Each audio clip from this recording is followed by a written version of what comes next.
Upper 6 Skyview Network, sponsored by Terry Lambert Hyundai. It was a nice dry Monday for us, and it is staying that way over the next couple of days. Temperatures below average, a chilly morning tomorrow, and then we'll eventually see some rain, and it's all due to the tropics. We are watching Tropical Storm Francine. I'll have the latest on that coming up.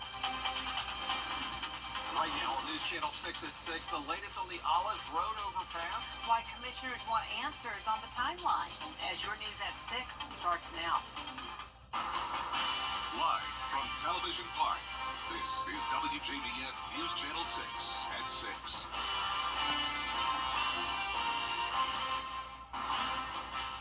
Good evening, everyone. I'm Jenny Montgomery. I'm Brad Means. Thanks for joining us as coverage you can count on begins with a look at what's down the road for a closed Augusta Street.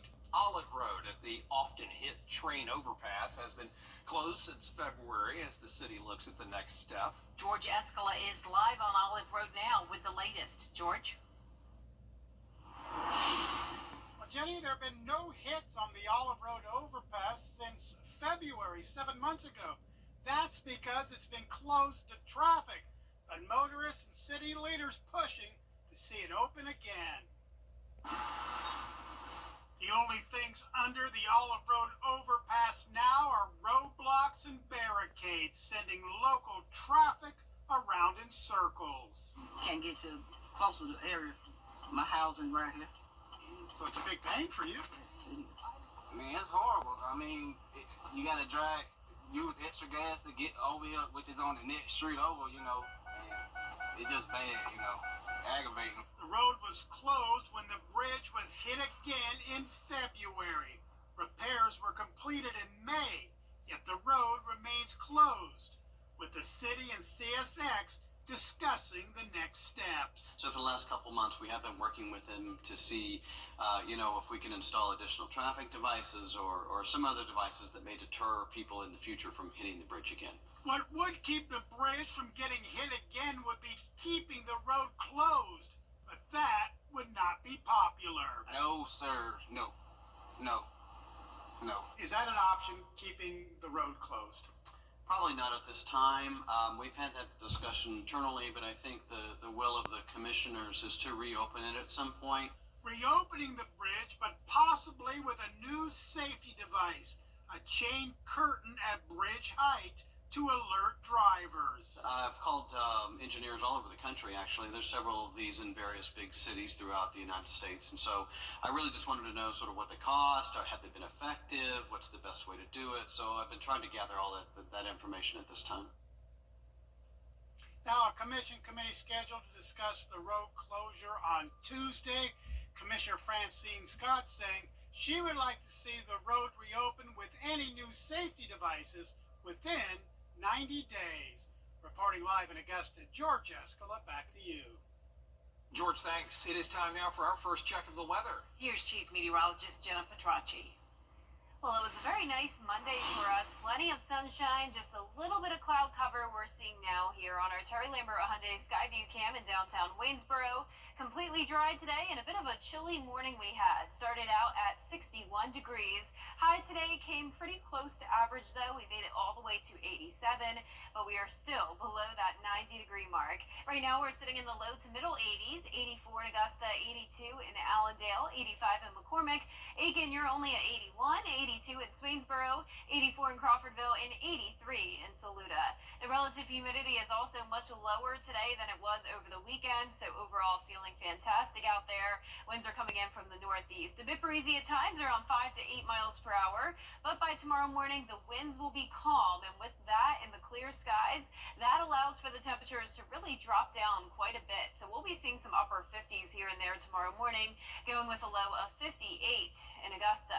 Now, as for satellite and radar, just some passing cumulus clouds, no rain in sight. As we zoom out here, you can see we still have that stalled frontal boundary to the south of us with scattered showers and storms along it, but high pressure is keeping us nice and dry for now. As we zoom out here and head towards the southwest, west, you can see we have Tropical Storm Francine now showing up on radar.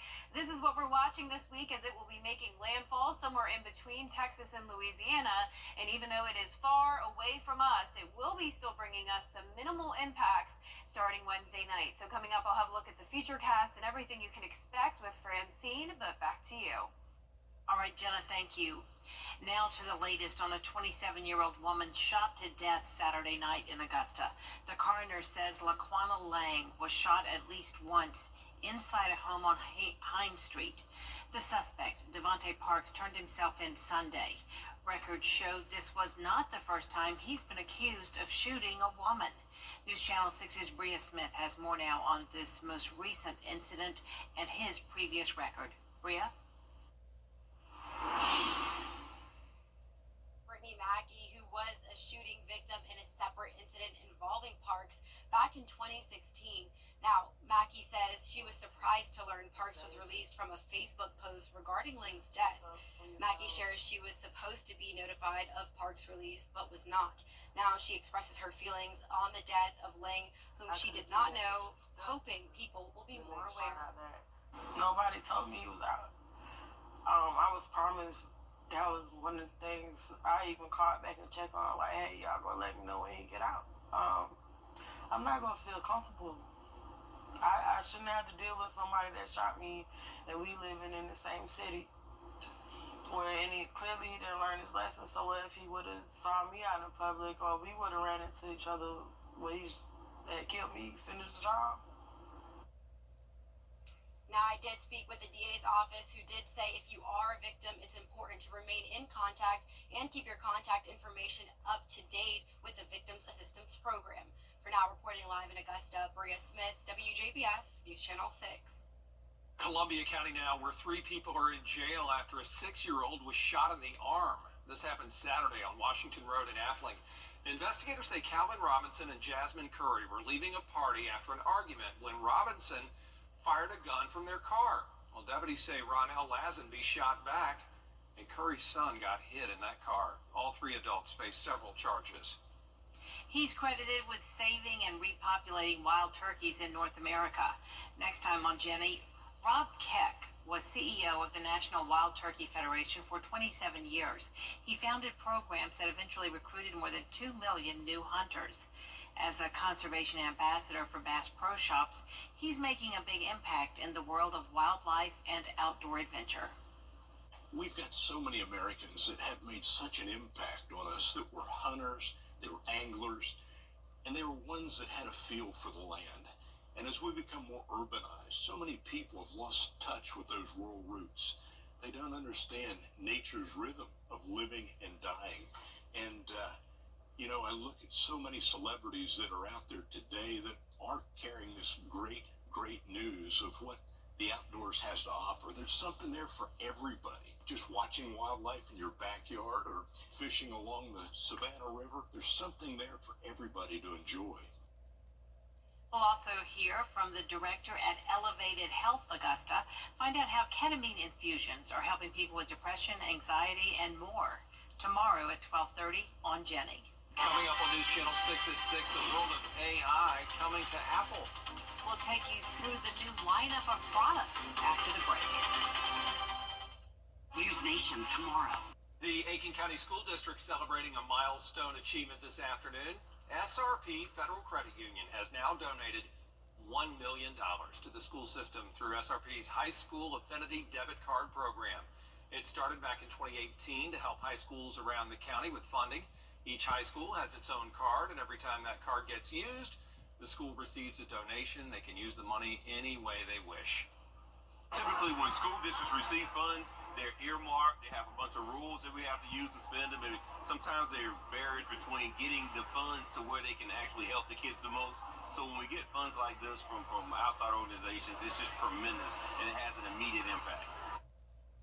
School leaders say that impact means funds for new desks, computers, and other resources to improve the learning experience for students. We do have some sad news tonight from Hollywood. Actor James Earl Jones has died. Jones starred in a number of films and was probably best known for his deep voice, one that got him the role of the voice of Darth Vader in the Star Wars series of films. He also took on some roles in comedies like Coming to America. Jones won 2 Emmys, a Grammy, an honorary Oscar, and 3 Tonys, giving him EGOT status. James Earl Jones was 93 years old.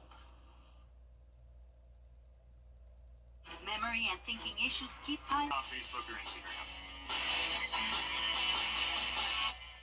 For more than 90 years, Weinberger's Furniture and Mattress Showcase has been serving families just like yours. To show our appreciation and to celebrate our 92nd anniversary, we are offering guaranteed lowest prices to all of our customers.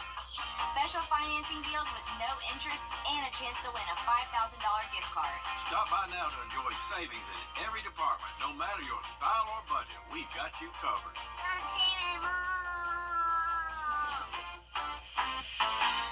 We all know cost message. The Coffee Club on News Channel 6, sponsored by Honda Cars of Aiken. The Live 5 for 6 mobile app. Download it today.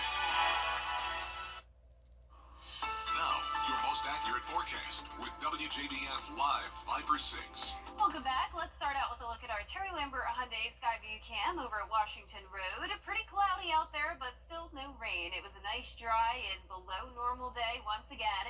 We're sitting at 84, feeling like 82. Heat index still not an issue. We have had below average temperatures for a couple weeks now, well below that 90-degree mark. Humidity is low today, and we had plenty of sunshine earlier this afternoon. Right now, temperature is at 80 degrees in Washington, 84 in Sandersville. McCormick, you're at 81 degrees, 84 in Barnwell, 82 in Allendale, and 83 in Sylvania. So a little bit of fair weather clouds passing by. No rain for the 2 states, just some scattered showers down in Jacksonville, Florida, across much of the Florida Peninsula, and then all along the Gulf Coast. So for now, high pressure is keeping us nice and dry, but we will see some rain moving in late Wednesday, continuing Thursday all the way into the weekend as well. So this will be some beneficial rainfall. It's been pretty dry lately, and it will all be from Tropical Storm Francine. This storm formed earlier today around lunchtime. Right now, as of the 5 o'clock advisory, winds are at 65 miles per hour. It's just to the east of the coast of Mexico, headed towards Texas and Louisiana, but impacts will be pretty vast across much of the United States, and we'll break that down in just a moment. But notice you can see the track here is staying well to our west, so no immediate impacts for us here in the CSRA. But this is going to become a pretty strong storm. Latest track shows it reaching Category 2 strength with winds up to 100 miles per hour, most likely making landfall somewhere around Louisiana, but still could make landfall as far west as around Galveston, Texas. Now, the futurecast for Francine showing it move into around the Texas and Louisiana coastline Tuesday night into Wednesday. There's 6 a.m. on Wednesday morning. Storm surge will be a big issue here across Louisiana, unfortunately, with a lot of torrential rain coming down. This is a fairly slow-moving storm, and then by Thursday evening, that's when it will be pretty wet here in the CSRA. So scattered light rain showers expected, not as many heavy downpours, and we do have the possibility of some thunderstorms here and there, especially Friday into Saturday. But overall, it's going to be very minimal impacts here in the CSRA from Francine. You can see those latest rainfall accumulations likely around 3/4 of an inch to around 2 inches of rain. Of course, those more impressive rainfall totals will be anywhere around Louisiana and into the Mississippi Valley. Now, for our Tuesday forecast, it's going to be a chilly start to our day in the upper 50s, climbing into the mid-80s in the afternoon. Another round of sunshine for us, but bundle up tomorrow morning if you're headed out early. We'll see anywhere from around 57 to those low 60s. Highs tomorrow will be in the mid to upper 80s, and that 10-day forecast showing the cooler temperatures sticking around, still well below 90 degrees. Those rain chances up to 50% Thursday and Friday. Still some scattered showers and storms into the weekend, and even as we go into next week. So you will need that umbrella this week, and congratulations to today's winner. That is Ellen Lewis from Evans. Ellen, you can pick up your Viper 6 umbrella here at the station and sign up to win yours on WJBF.com. All right, thanks a lot, Jenna. Appreciate it. Coming up, Grovetown softball with an historic recent win. And the Braves are gearing up for a makeup game against the Cincinnati Reds. Kira Goldstein has sports next. Do you have gently used?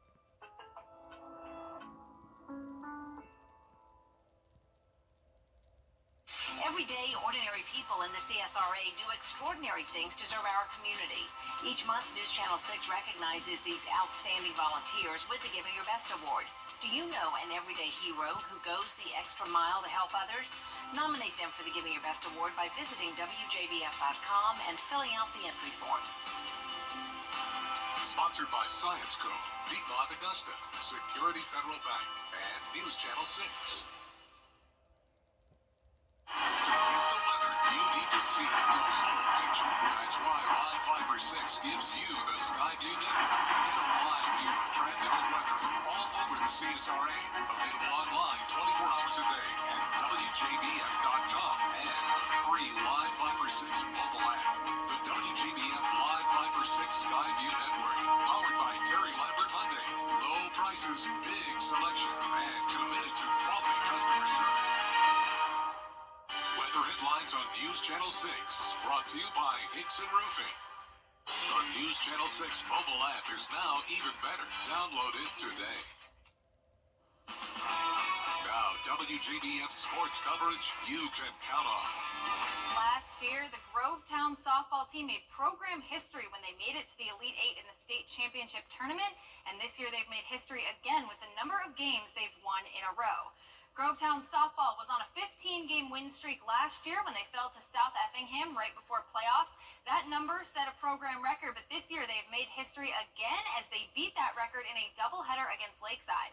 After recording 2 shutout games, the Warriors are now 16-1 on the season after falling in their season opener. They'll look to make it 18-1 as they continue region play tonight with a doubleheader against Rockdale County. Now, right now, Game 1 is just finishing up. Grovetown currently in the lead 15-0. Game 2 will begin shortly after that. I'll have scores on both of those very exciting games later on this evening at 11 p.m. The Braves are gearing up for a Monday night makeup game against the Cincinnati Reds. This is the 3rd time they've tried to play this game after rain canceled it back in July. The Braves lost the other 2 games of this series, so this is an opportunity for them to avoid a sweep. However, they will have to do it without catcher Travis d'Arnaud, who was placed on the paternity list on Monday. Charlie Morton will get the start on the mound for Atlanta. First pitch is at 6:40 p.m. I'll have those highlights at 11. The 2024 NASCAR playoffs kicked off this weekend with the Quaker State 400 at the Atlanta Motor Speedway. Kyle Larson entered the playoffs as the points leader, but he fell to 10th in the standings after this crash at Atlanta. Joey Logano also earned a shocking win after finishing 19th or worse in 7 of the last 11 races of the regular season, but he was able to pull it out. Next up, we'll go to Bowling Glen. September 15th, NASCAR Cup Series continues at Watkins Glen. That starts at 3 p.m. on Sunday. We'll have more on this race throughout the week. The Atlanta Falcons did not have the season opener that they were hoping for as they fell to the Pittsburgh Steelers 18-10. Head coach Raheem Morris spoke to the media post-game about all the areas of the game where they particularly struggled and what he hopes to see from his team moving forward this season. We got to go out and we got to have the ability to execute against anybody. We got to be able to execute the plays that we want to execute. When you play a team like this, the Pittsburgh Steelers, with the defense they have, you know it's going to be a dirty game. But we had our opportunities. We got the ball back with a chance to go score. We made a couple big stops in the red zone. Had a couple opportunities to go down there and make this thing and take the lead. We came out into the half with 10-9 lead, and we got to maintain that thing, find a way to get down the field, and have some drives, put it together like we did the first time out when we took the possession of the game and be able to do some of those things we was not able to do in the second half. Next up, the Falcons will head to Philadelphia in Week 2 for an 8:15 p.m. game against the Eagles. All right, Kira, thank you so much. Of course. We'll be right back. CSRA 8. Way to go, News Channel 16, winning big at the Georgia Association of Broadcasters Award ceremony over the weekend. There's News Director John Hart, and taking home Best Sports Program for Tea Time Augusta, along with Rex Main. And there she is, one of the GAB's rising stars, our Chief Meteorologist, Jenna Petracci. And congratulations to Thompson, Georgia's own Taylor Newton, and some sales team members taking the Merit Award for Best Community Service Project for Halloween with a heart. Jenna, way to go. We knew you were a rising star. Now the state does. Thank you. It was such a fun time, and congrats to all my other coworkers as well. Had so much fun with you guys. We're going to see rain again Wednesday night all the way into next week. Temperatures staying in the 80s. All right, Jenna, thanks a lot. And that is our report for now. Thanks for watching. Back at 7 after World News Tonight. And we'll see you again for News Channel 6 at 11. Good night.